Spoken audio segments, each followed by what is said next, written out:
faded walls where paintings had once hung. Even if he ignored his own emotions, he still had a problem with Jane and Nicholas's appeal for him to seek out happiness with a bride. Did Nicholas and Jane not understand that what they had was special? Most people did not find that kind of happiness ever. And love? He didn't believe such a thing could exist, not for him, not ever. Jules stopped pacing before the massive display of weaponry. He reached up and fingered the dull tip of one of the swords. The metal was cool to his touch, echoing the cold emptiness of his soul.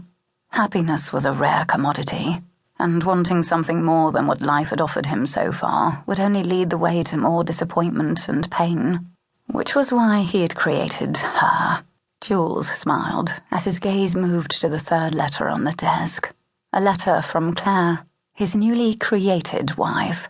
She was a perfect woman. She never complained, did not mind his late nights out or his discreet dalliances. She did not expect his adoration or his love. She never spent money. And best of all, she always kept her opinions to herself. His Claire was the perfect invention, and his only salvation. He had created Claire to distance himself from Jane and Nicholas and keep them from interfering in his life. He did not want to be near their happiness or be reminded of his own unrequited love. But Claire, even if simply on paper and an invention between himself and his solicitor, would help him far more than he had ever imagined at her inception. She would allow him the time he needed to untangle the mess his father and brother had left behind. If he were lucky, she would also keep the creditors at bay. Who wasn't sympathetic to a newlywed couple in their first weeks of life together? It might give him time to find some way to save the estate. A sound at the doorway brought Jules's gaze around. His father's servant, John Finney, stepped into the room, carrying a tea tray Jules had not requested. "I brought you something to ease your pain," Finn said, setting the tea upon the carpeted desk. It would take something stronger than tea to accomplish that. But Jules was not his father or his brother. Whiskey at 10 in the morning was not for this MacIntyre. He would not repeat his brother's foolishness and poison himself with whiskey. "Thank you, Finn," Jules replied, meaning the words. He was grateful for the refreshment and just as pleased not to be utterly alone. Jules studied his companion. The aging retainer was dressed in the same threadbare jacket and breeches he had worn for as long as Jules had been alive. "Beg pardon me," the old retainer said, coughing before he could finish his words. Finn cleared his throat and tried again. "Beg pardon, my lord. A messenger brought these for you." He shuffled forward, holding 4 letters. Jules frowned at the messages. He recognized the tight and neat handwriting on the top letter as that of his solicitor.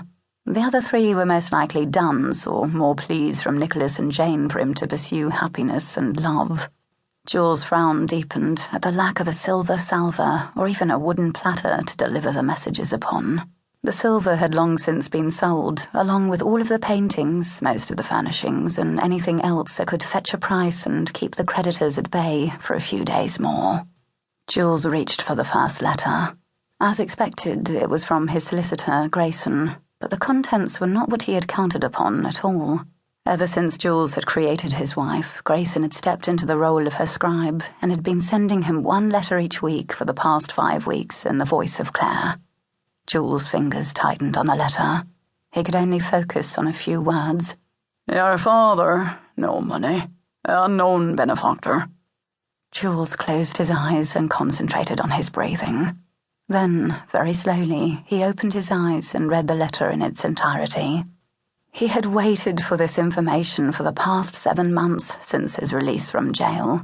He supposed he could have come home and asked his father himself, but he had hired Grayson to do the investigation instead, wanting nothing more to do with the father who had closed his eyes to his own wife's machinations. Regardless of his father's past sins, Jules had wanted to know the truth about his release. Grayson had discovered part of what Jules longed to know. His father and brother had not had the funds to pay his ransom and release him from jail, but neither had they come to visit nor bring him a scrap of food or even a blanket, some small comfort to ease his pain. And to add more misery to his already overburdened soul, Grayson was no more able to discover who had secured Jules's freedom than he had during his own investigation. It was why Jules had gone